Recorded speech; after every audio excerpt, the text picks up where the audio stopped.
Sir नमस्कार, मेरा नाम कल्पना रंधावा है। मैं बीएमएस यूनियन जिला कांगड़ा की कार्यकारी अध्यक्ष हूँ और आशा कार्यकर्ता संघ की जिला सचिव हूँ। आज आप लोग डीसी कार्यालय में पहुंचे हैं, क्या आपका डिमांड है और क्यों है? आज हम डीसी कार्यालय में आशा कार्यकर्ता संघ और बाकी ए दीदी, मेरा माची लो ना, इसको तो HIV है।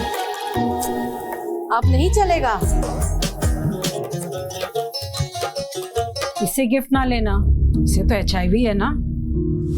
अब नहीं चलेगा। HIV स्टेटस के कारण भेदभाव करना अब नहीं चलेगा, क्योंकि HIV साथ उठने बैठने, साथ खाने पीने और हाँ गिफ्ट लेने से नहीं फैलता। आपके HIV स्टेटस के कारण कोई भी भेदभाव करता है तो इसकी शिकायत राज्य के ओम्बुड्समैन के पास दर्ज करें, क्योंकि HIV स्टेटस के कारण भेदभाव अब नहीं चलेगा। की यूनियन भी यहाँ पे आए हैं, क्योंकि सरकार जो है हमारी आशाओं की बहुत अनदेखी कर रही है।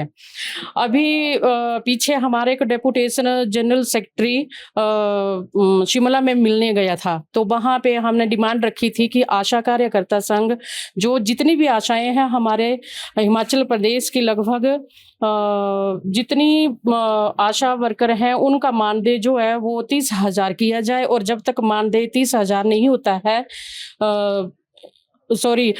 हम आशाओं की जो मतलब जो आशा वर्कर हैं उनको सरकारी कर्मचारी घोषित किया जाए, और जब तक वो सरकारी कर्मचारी नहीं बनती हैं तब तो उनका मानदेय जो सम्मानित मानदेय जो 30,000 मिलना चाहिए। तो अब आपको क्या भरोसा मिला है आज?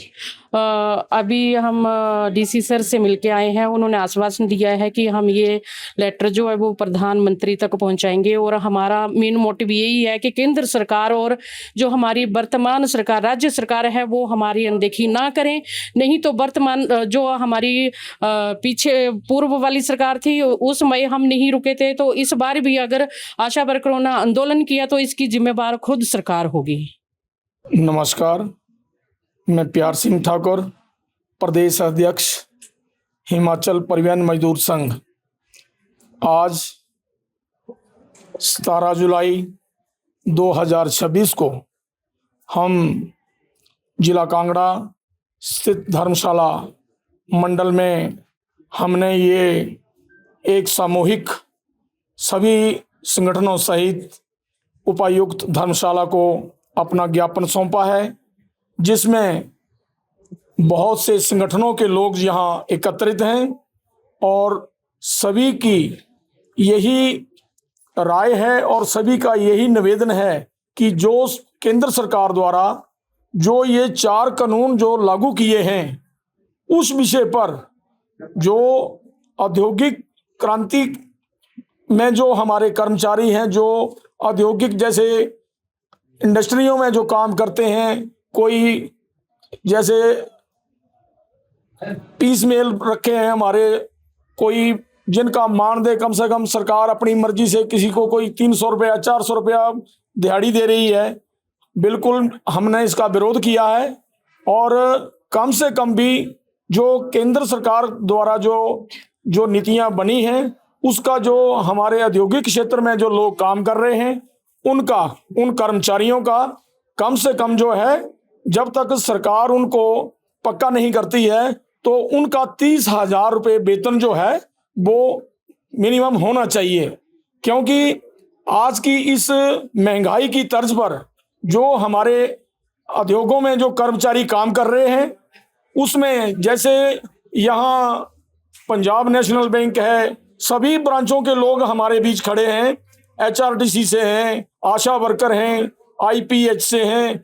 मतलब मेरा कहना है कि सभी विभागों के लोग यहाँ सामूहिक ज्ञापन में यहाँ पहुंचे हैं, और ये जो आज उपायुक्त धर्मशाला को ज्ञापन सौंपा गया है, ये इसमें मेरी यहाँ पर संगठनों द्वारा जो ड्यूटी लगाई गई थी प्रदेशाध्यक्ष के नाते, ये सभी आशा बहनें हमारे साथ खड़ी हैं, जो इनका जो कहना है कि जब तक इनका सरकार जो है मानदेय इनको पक्का नहीं करती है, सरकारी कर्मचारी घोषित नहीं करती है, तो इनको कम से कम जो है 30,000 रुपये महीना जो है इनका वेतन होना चाहिए, जब तक इनको सरकारी कर्मचारी घोषित नहीं करते हैं। बाकी जो हमारे HRTC के जो हालात हैं, आज कोई छुपाने योग्य नहीं है, क्योंकि सरकार इलेक्ट्रिक गाड़ियां खरीदी हैं जिसमें लंबी दूरी के रूटों को अटेंड नहीं किया जा रहा है।